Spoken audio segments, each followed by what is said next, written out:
Right. Hey, everybody, this is Mac with Veterans Achieve Business Systems on our weekly Tuesday Mastermind. Today, we have Celeste Bonin, and I'm really excited about this, Celeste. Having only met you a few months ago, um, I'm sure that we're all going to have a lot of questions. I was thinking about this last night when I'd put the call into you to see if you had any questions, and I said you got started when you were 19 in WWE wrestling. Now, I wasn't WWE, but I was wrestling at a much younger age.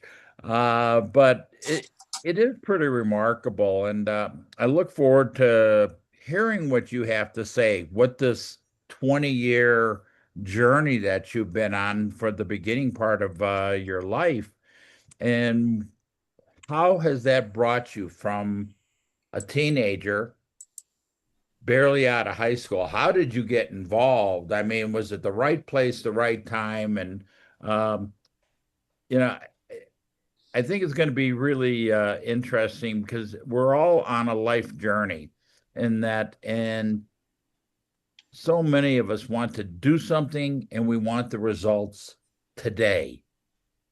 And that's not how life is. It's a growth process. So um, uh, I think this is going to be a lot of fun, and I hope a lot of people will pick up on, some key nuggets as to what you have to offer and talk about the new part of your journey.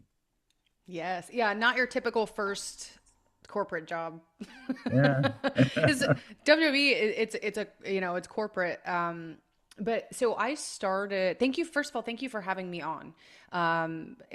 Since joining Achieve, it's been such a great opportunity to connect with so many people and to learn a lot. And so I'm super excited to share these really valuable pieces of my story that have helped me kind of create and understand my identity, and really process what my time in WWE was for me. And I look at it now, so far removed, as this massive initiation for my life, and what I feel like I was kind of called here to do in terms of the impact that I have with my work and just as a human being. So yeah, I got involved in bodybuilding when I was 19. So I started doing competitive bodybuilding. I was always an athlete growing up, and did my first show right out of high school. And then I ended up, because I was starting to create a career in the fitness industry, I actually got an opportunity to try out for WWE a few years later. So I ended up actually getting my WWE contract at 23.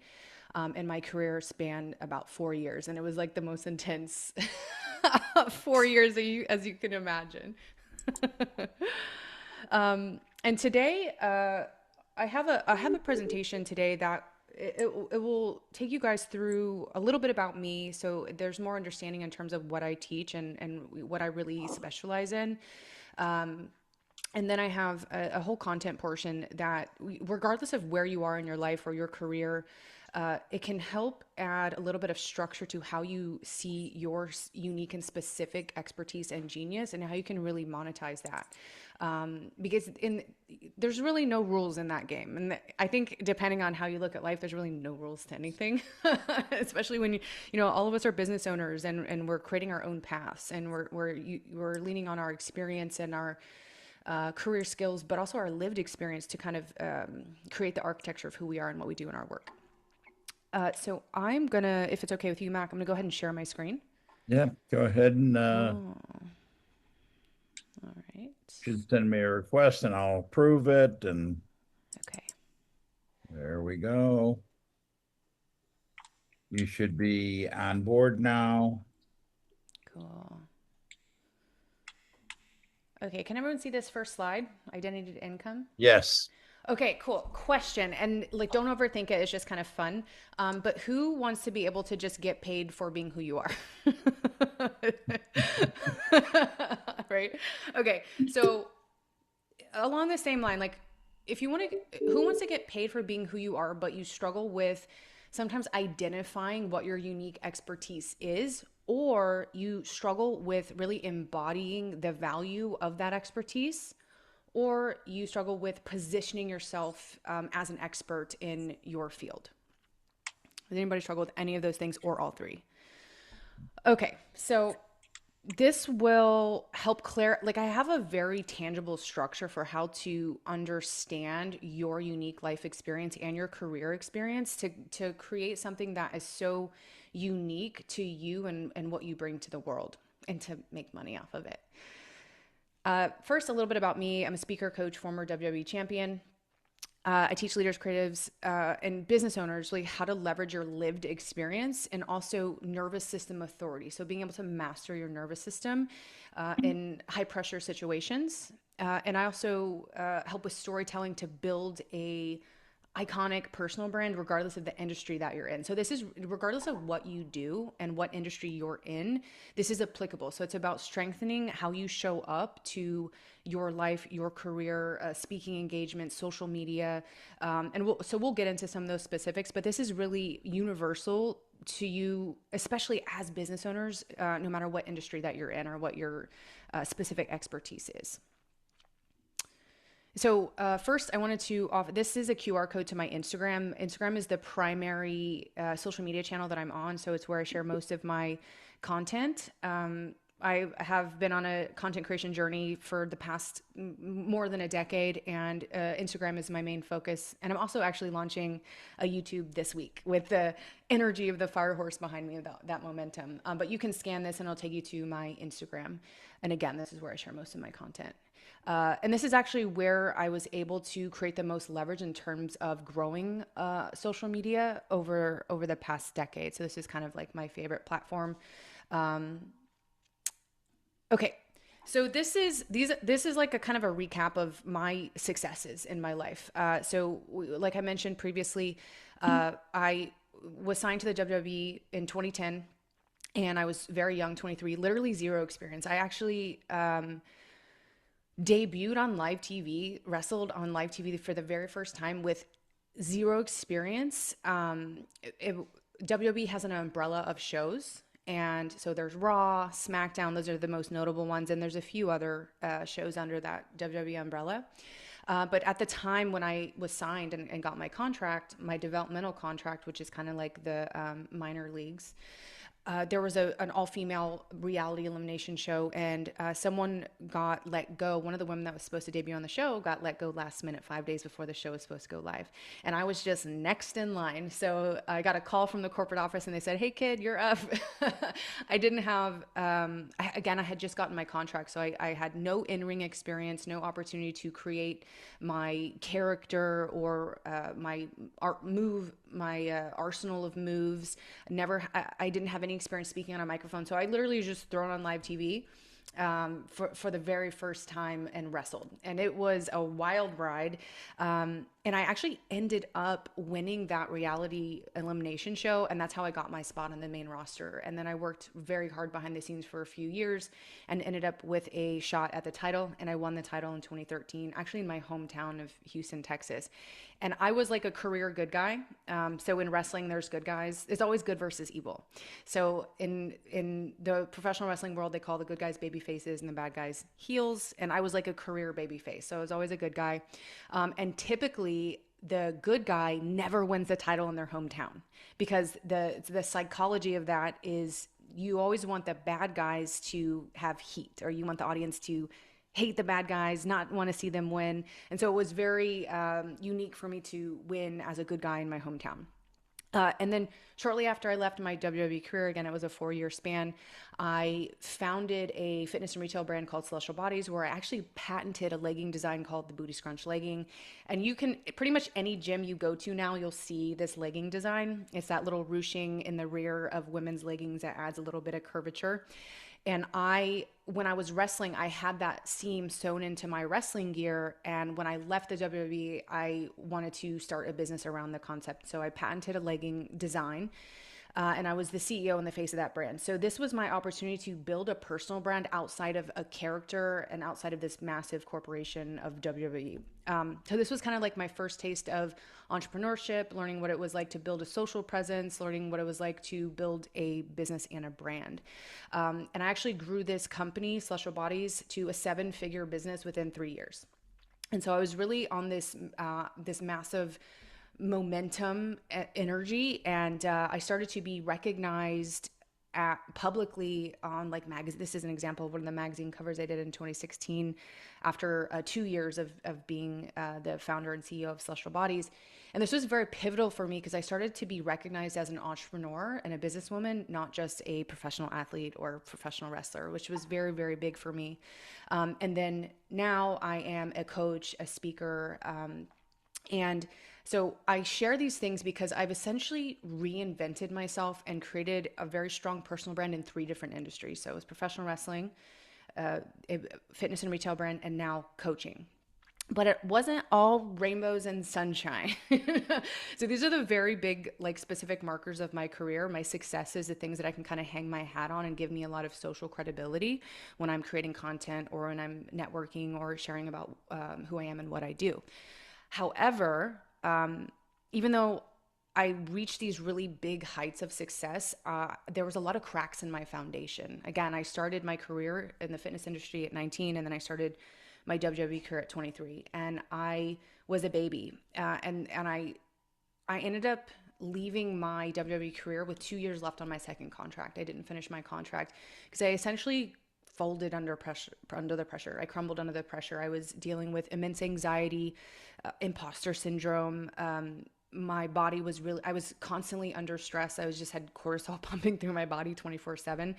The hardest part of my wrestling career was not the in-ring television performance. It was the travel, and it was the pressure behind the scenes to always be on. And it was very, very difficult from a young age, especially not knowing anything about the wrestling industry. So that's actually why I left my WWE career.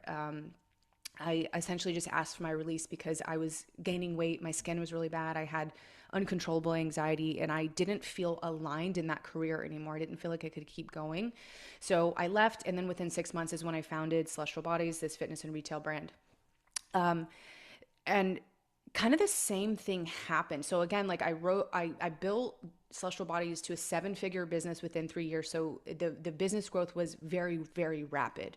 And again, I was getting recognized by these different publications, typically fitness publications and magazines, as an entrepreneur and a businesswoman.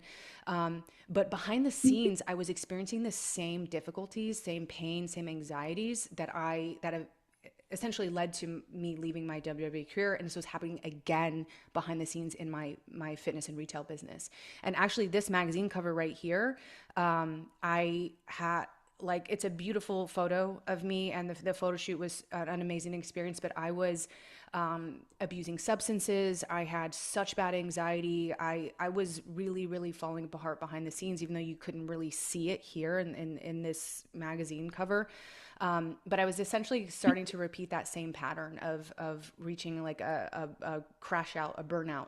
And so I really had to, and I was also during this height of my business success with Celestial Bodies and my fitness and retail brand, I was also starting to have marital problems, and so I was going through a very difficult marriage, and eventually that led to divorce. And the divorce was very devastating, emotionally, financially. It took a huge toll on me in every way. So about in 2018, which was 4 years after leaving the WWE and 4 years after launching my retail brand, I started to realize that the way that I was moving forward in my life wasn't serving me. I wasn't happy. I was not able to have healthy relationships. My health was struggling, my mental health was struggling, and I started to have what I call an awakening, where I knew that something needed to change in my life, and I needed to learn how to manage my emotions and my nervous system and my physical health in a better, more productive way. So at that time, I started seeking help, therapy, learning different healing modalities, coaches, mentors. And at that time, I also had people starting to reach out to me for coaching and consulting. It was other people that had personal brands on social media that were wanting to create a business or a service or a product like I had done. And I didn't really have any formal business training, but I knew that I had done it. And so I started teaching other people how to do what I had done. And this was actually the first time in my life that I started to experience a feeling of purpose. And mind you, I had had this massive television career. I had built this huge, successful business very, very fast. I was on magazine covers, but even despite all of that external success, I did not feel purpose and I did not feel fulfillment. So when I started coaching, it was like I was starting to feel what that like real meaning in my life. And this really opened up my eyes. And then by 2020, celestial bodies, I essentially lost everything. Yes, it was COVID, but I was so misaligned and disconnected from myself that I was not properly running my business. I didn't know how to manage the growth that I had created. And so my business went under and I lost literally everything, everything, my savings. I went into debt. And it was this moment, this kind of reckoning where I had this opportunity to look at it in a positive way, even though it was very devastating, to say that this was like the universe's way or God's way of pushing me into my purpose. So, because I had already started to do some coaching, and I felt real purpose in my life from that, I decided to just take the leap and I answered the call.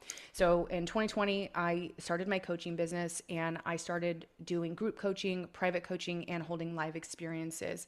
And it was so fulfilling. I knew that I had made the right decision to take this leap of faith and to start just pursuing my passion and real meaning for my life, because I felt like I was impacting these people in such a deep way. And I was using my life experience to help others. But what I noticed is that when I started my coaching business, even though I had this big social media platform and I had all of this very cool experience that gave me a lot of credibility socially, I struggled with pricing my offers. I struggled with talking about what I did, and I struggled with making content, because this was the first time in my professional career that I wasn't a character on TV and I didn't have a physical product or a business. It was just my voice, my philosophies, and what I had to say. And so I struggled a lot with imposter syndrome, and I struggled a lot with really owning my value. And so again, I started to see this pattern of feeling disconnected from really being able to connect all the dots. And this is where I started to explore the power of business coaching.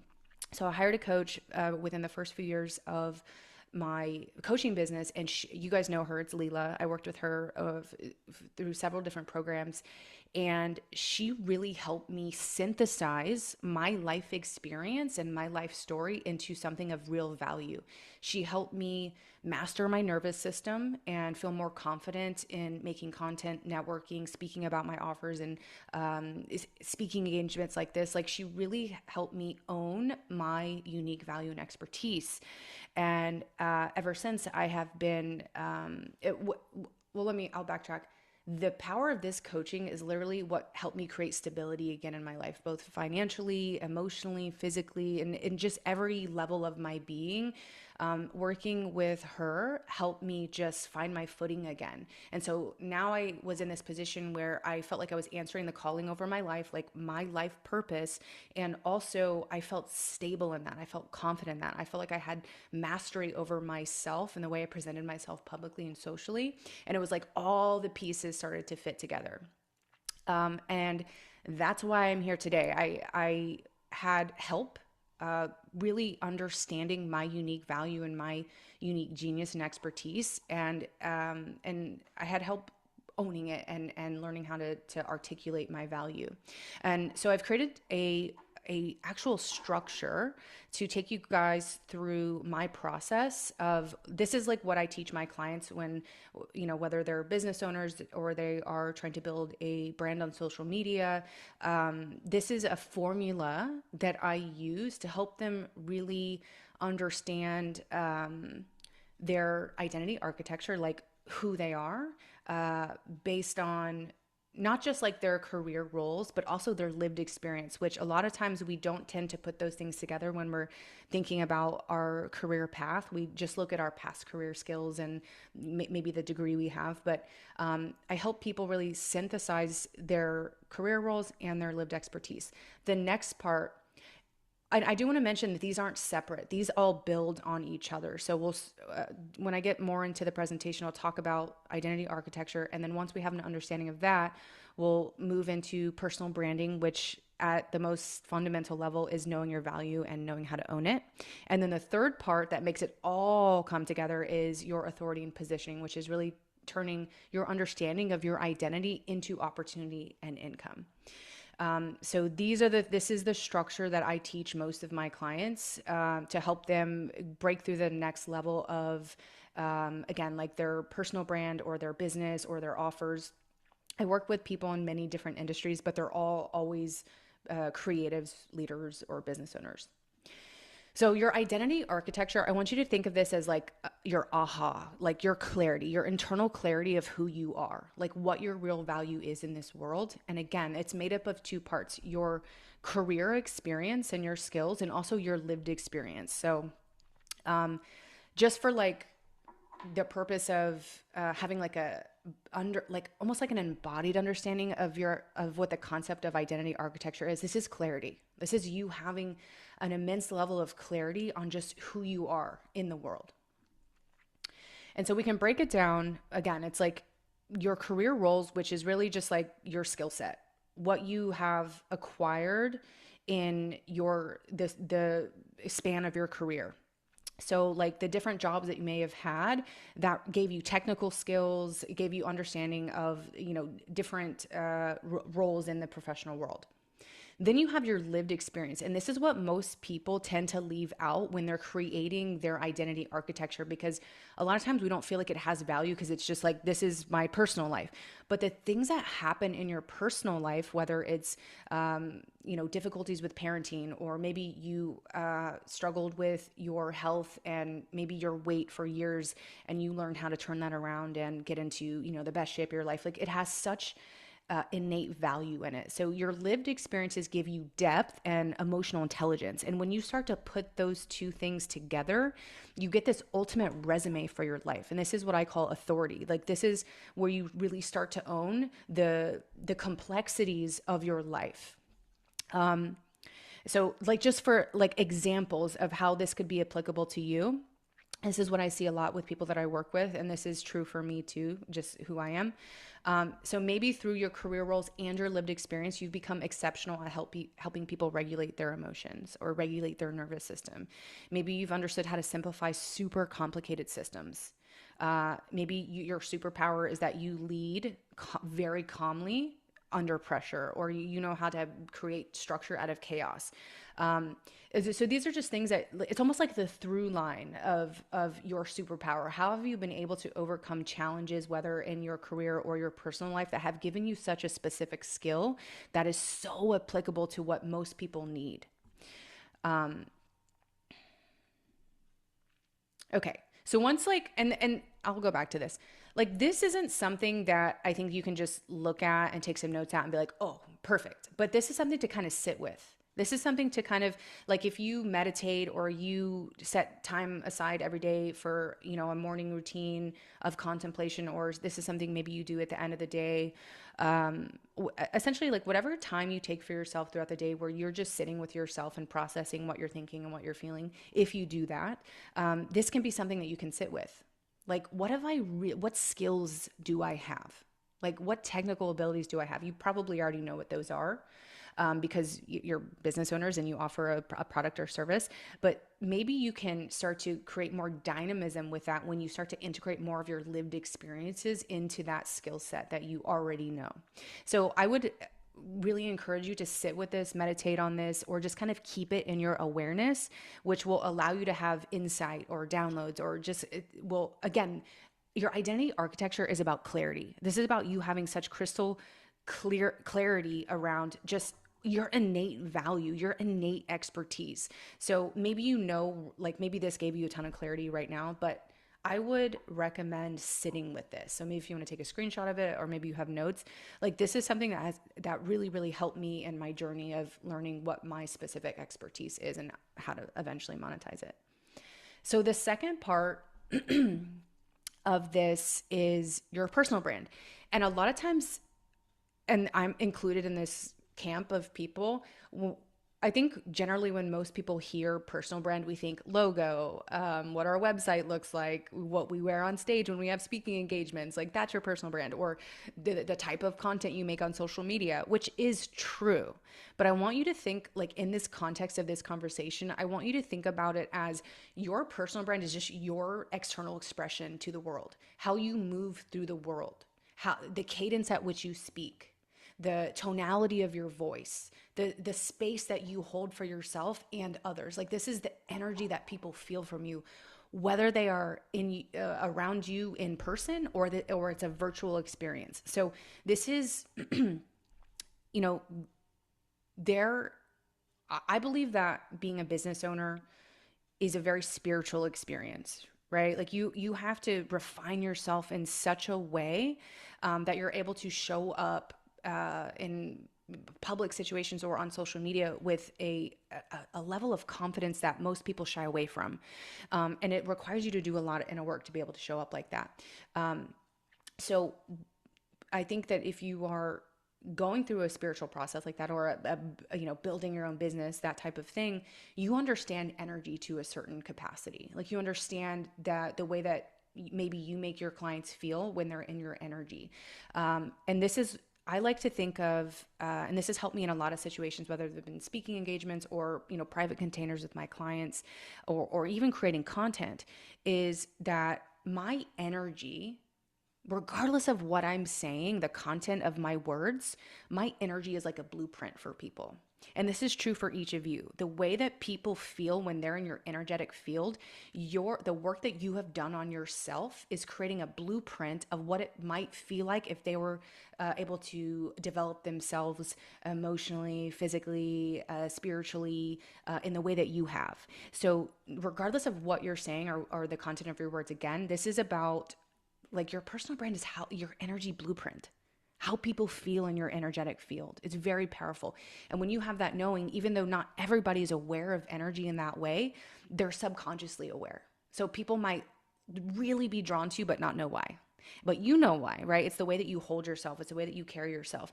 And I believe that the only way to really master the way you show up in your external expression in the world is to have nervous system mastery, meaning to know how to ground your energy in high pressure situations, or when you're highly visible, or when you're putting yourself out there creating content.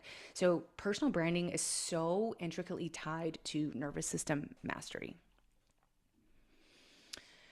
So and I like to break this down into, just like the identity architecture, into two different ways of thinking about this and then combining those. So when you understand your identity architecture, like your unique expertise and your genius, then you're able to start understanding your value, like really, really understanding the value that you bring to the world. So it's like, the ways that you can think about this is the strengths that you've integrated again in your career and your lived experiences, the expertise that you have earned, whether it's through a actual like academic degree, or it's years invested into a job or a relationship or building your body or refining your nervous system. And you're able to see these patterns clearly. For me, again, my pattern was building this massive level of success and then having these major crash outs because I couldn't really hold the capacity of what I have built in terms of the success that I had created. And that started to become a pattern to me that helped me really understand what my specific expertise is. So creating nervous system capacity is kind of what filled in that blank for me. And then also really understanding the results that you can create for others. And when you're thinking about the tangible results that you create for others, this is really the results that you've created for yourself. Like, I always find that our customers and our clients are just a past version of who we were. Like the energy of their lives, the way that they're, whatever they might be struggling with in their life that your product or service helps them with, they're just a past version of you. And so when I'm making content, I'm literally just speaking to a past version of myself, whether it's a year ago, 5 years ago, 10 years ago. It's like, what did I need to hear? What did I need to understand? And what did I need to know at that time in my life? So, specifically talking about social media and content creation, this can make this content creation a little bit easier and give you a little bit more confidence in your delivery because you're just talking to yourself like a past version of you. That helps me a lot. And then, so once you really understand your value in this way, again, like just kind of like processing the strengths that you have and the expertise that you've earned and the patterns that you've been able to overcome in your life, then it's about owning it. This is like just owning it. And I know I'm saying just own it, like it's easy. And this is like one of the hardest things that you can do because it requires you to be so confident in your skills and your ability that it's sometimes terrifying, especially if you're stepping into a new level of business, or you're maybe if you're a coach, your coaching is evolving, or you're a speaker, what you speak on is evolving.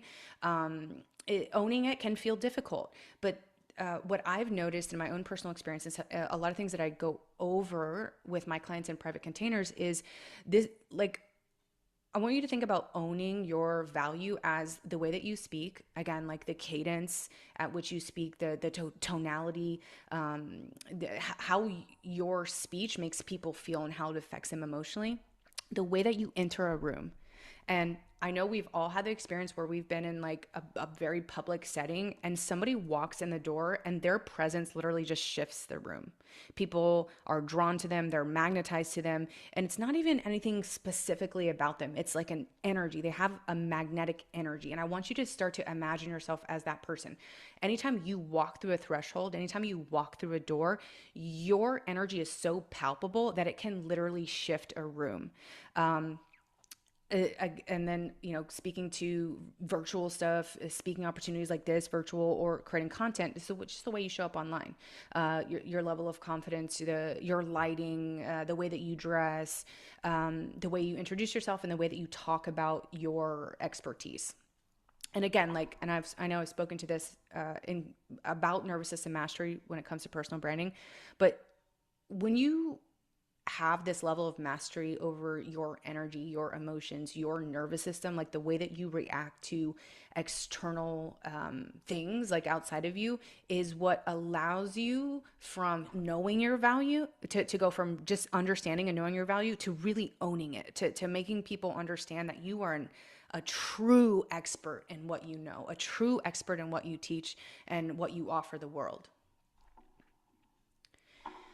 And the third piece, once you understand your specific identity architecture, and then you integrate that into your personal brand, which is how you express yourself in the world, then we have this third piece, which is it's your authority. Like it's similar to like owning your value, but also your positioning.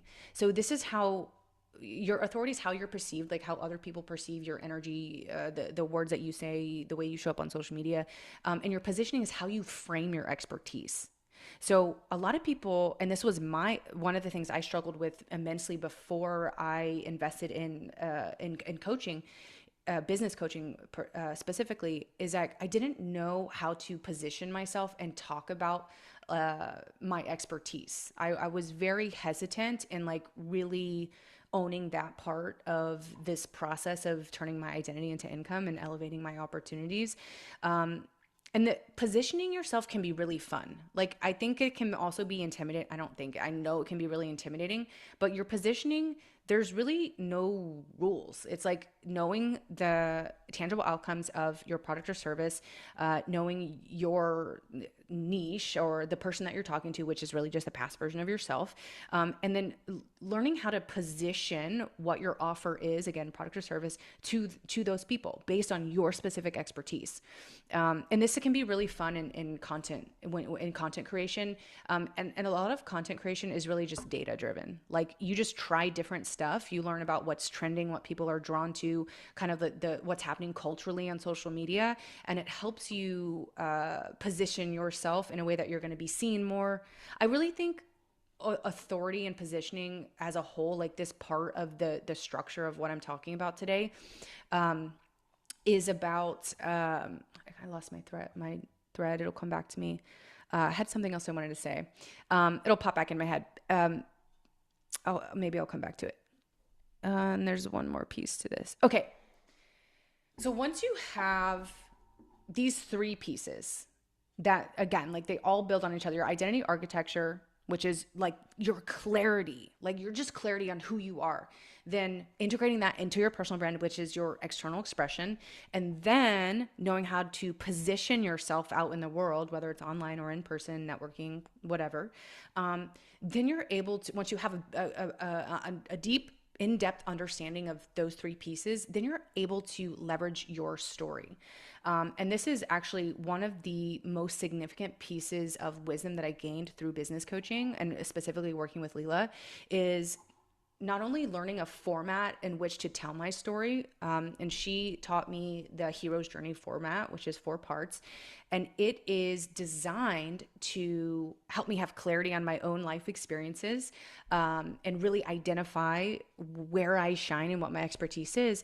But it's also designed to be able to tell my story, or for you to tell your story in a way that helps you connect emotionally to the people that are meant to work with you, learn from you, buy your products or services. And so, like just a quick overview of the hero's journey. It's literally just 4 parts. The first part is your credibility. And I like to, because I have a obscure experience in professional wrestling, I like to use it as an example sometimes when I'm talking about the hero's journey format. It's like in every wrestling match, it's a formula to tell a story. And the first part of a wrestling match, again, it's always good versus evil, is the shine. It's where the good guy shines. It's the good guy's opportunity to win the favor of the audience, to get the audience emotionally invested in seeing them win and overcome the bad guy, overcome the evil, overcome the adversity.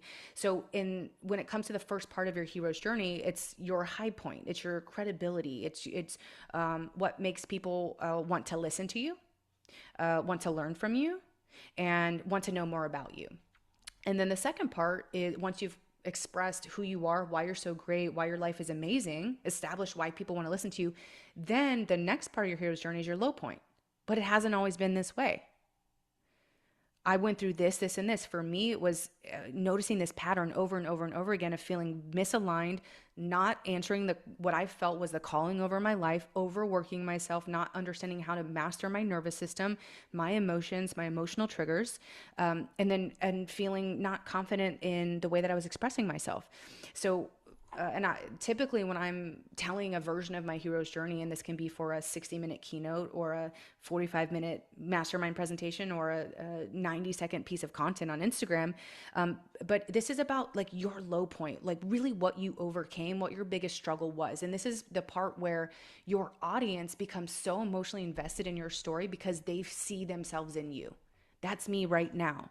Or that's something that I've gone through repeatedly in my life, and I still haven't figured out the formula of how to solve that or overcome that. So it's like your high point, saying, this is who I am. These are my accomplishments. This is what makes me credible. But it hasn't always been this way.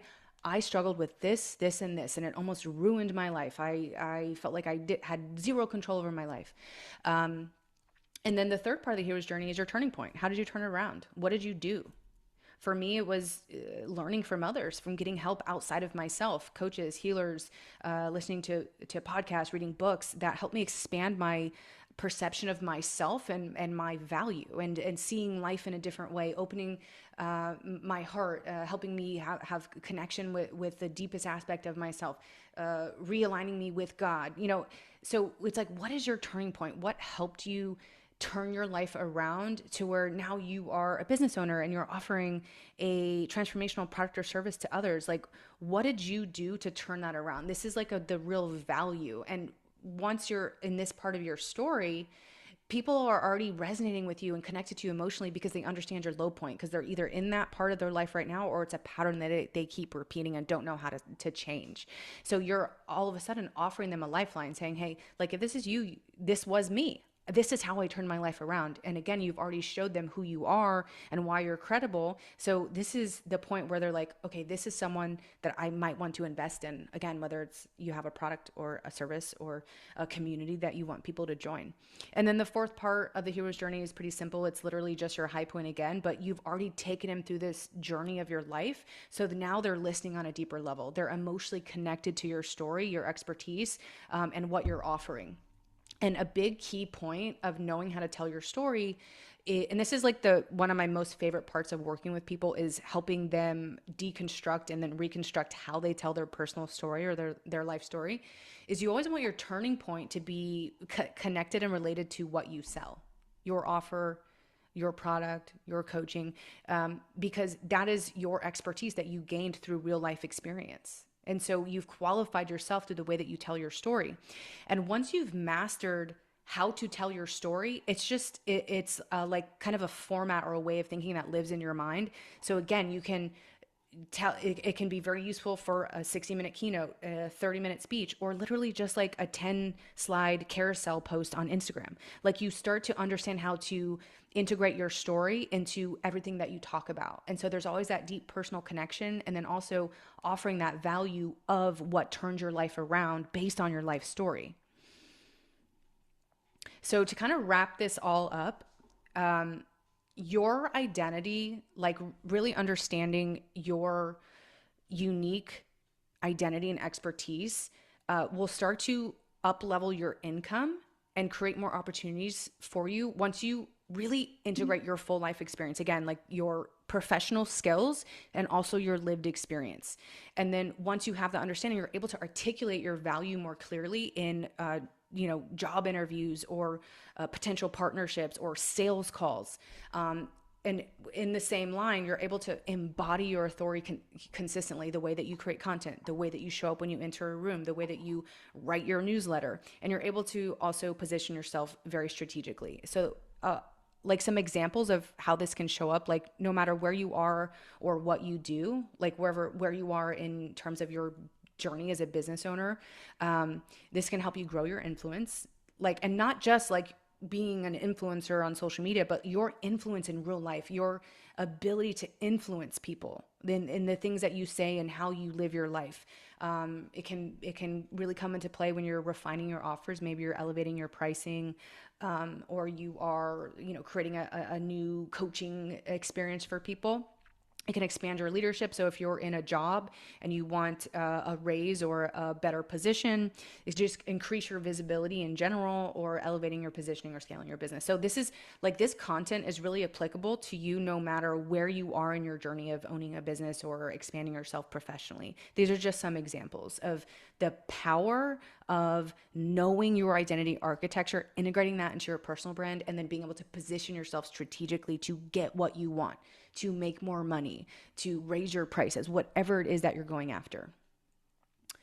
And then the last part is, if you scan this, it will take you to my calendar. And so anybody that's on the call today or happens to catch the replay of this, I'm offering a completely complimentary strategy call. So if you're interested in this, like if you were moved in any way or that you found value in this, book a call with me, because we can spend 45 minutes or an hour clarifying your value, like your innate value, refining your positioning, and then identifying these specific leverage points that will increase your income no matter where you're at. Like we'll identify the opportunities once we clarify some of maybe some holes in the way that you present yourself or the way that you see your specific expertise. And then I'm going to also just put a link in the chat too. Here, I'll stop or I'll keep that up for a second, and then I'll put a link in the chat too that you can just click that also to take you to my calendar. So I'll put this in the chat right here. There Cool. was such a wealth of information, Celeste. I'm just sitting here, my mouth is on my chest, trying to digest everything. Um, it, you know, I find it so interesting because when I look back on my life and a part of what you're talking about, always moving forward. I talk about fall down 7 times, get up 8. And it truly seems like that has been a big part of your life. Uh, sometimes having success is the biggest challenge that we can face. And Mm, that, whether it's romance or the partying or always on the go. I traveled 150 to 200 nights a year, and worked on photo shoots with Bruce Springsteen and Halle Berry, and I thought I was a hot shot, and I realized that that was some of the biggest struggles because I wasn't paying attention to what was going on. yeah. And I love like I said, I'm a little bit flabbergasted because I have this attitude about young people don't know anything, uh, and uh, you've totally caught me by surprise. Even though I've enjoyed getting to know you over the last couple months. Um, we will put this up on both the Achieve Systems YouTube channel and the Veterans Achieve Business Systems channel. I would open it up for any questions for those that were able to stay with us. Um, So Sally, I see your comment about the QR code. I'm not sure why the QR code is not working, but thank you for that. So this, Mac, I'll send you this link because I know the recording has that QR code. But yeah. this is the same link. I'm not sure why it's not working. But thank you for that feedback, Sally. And thank you for the feedback on the presentation. Yeah, I think one of the things I love to do is surprise people, Mac. Well, you've accomplished it, girl. Yeah, yeah. You know what I just signed up to be a sponsor of the upcoming conference in Billings, Montana, with Shelby DeLong, and um, listening to you speak and knowing that you had talked about Leela, another powerhouse woman. Shelby's another one. Kathy, who had to jump off for uh, another call. I'm going to send you a three-way text with her information. Have you met Kathy Riley? I haven't got to meet her in person. No, I haven't Okay, connected with but her yet. and your company names are very similar in that, but um, you know, I always make jokes. Leela will always get me all jazzed up for some sort of program that she's doing. I said, "Okay, where do I sign up?" She says, "Well, Mac, this is for women." And I said, "I'm allowed to identify as a woman, and that's the Exactly. world we're in, and I'm putting my foot down." Yeah, and and I love the fact that the group that we have is so diverse. We have the young people. I started the veterans thing strictly to try to help. I don't remember when I got out of the Marine Corps during Vietnam that the resources were there for veterans. And that either means that they weren't there or I was too dumb to see them. And reaching out to people and exposing people to how do they duck the 2x4 that will hit them upside the head. Yeah, That's what business brings to us. And if you get hit upside the head, how do you get back up and keep going? right. So, I take the whole mission statement pretty seriously on how we can help people. And a big part of that is getting to know those that um, are on your path. Whether I've always said, if somebody gets on our path, whether it's a minute or a lifetime, individually, we have to figure out what that purpose is, and we have to make it as positive as possible. So That being said, I'm going to stop the recording, and I would